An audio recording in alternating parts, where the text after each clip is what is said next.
हुमवा होला अंगनवा में राजा दशरथ के भवनवा में। हुमवा होला अंगनवा में राजा दशरथ के भवनवा में। पहला होम बैकुंठ में होला, पहला होम बैकुंठ में होला। लक्ष्मी मैया अंगनवा में राजा दशरथ के भवनवा में, राजा दशरथ के भवनवा में। धुआं जाला गगनवा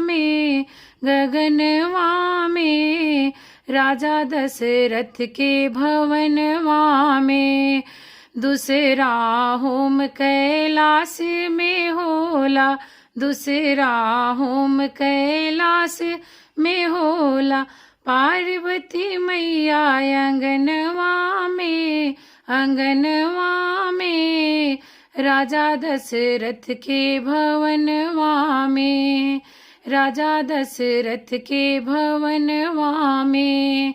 धुआं जाला गगनवा में राजा दशरथ के भवनवा में। तीसरा होम ब्रह्मलोक में होला, तीसरा होम ब्रह्मलोक में होला।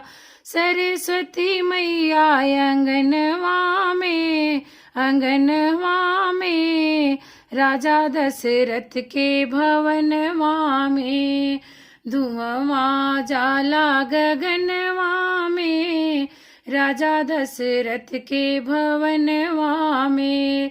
चौथा होम अयोध्या में होला, चौथा होम अयोध्या में होला। सीता मैया अंगनवा में राजा दशरथ के भवनवा में। धुआं जाला गगनवा में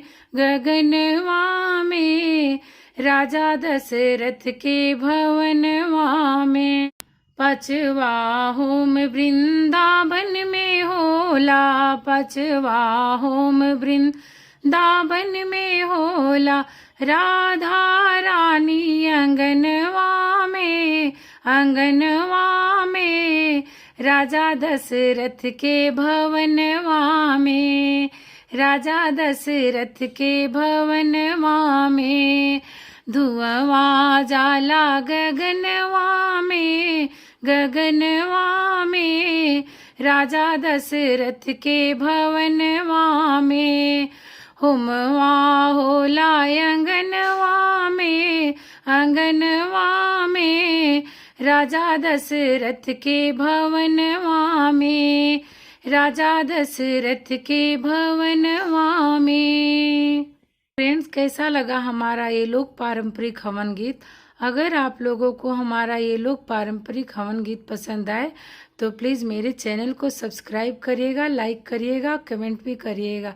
तो धन्यवाद आप लोगों को मेरा ये लोक पारंपरिक हवन गीत सुनने के लिए।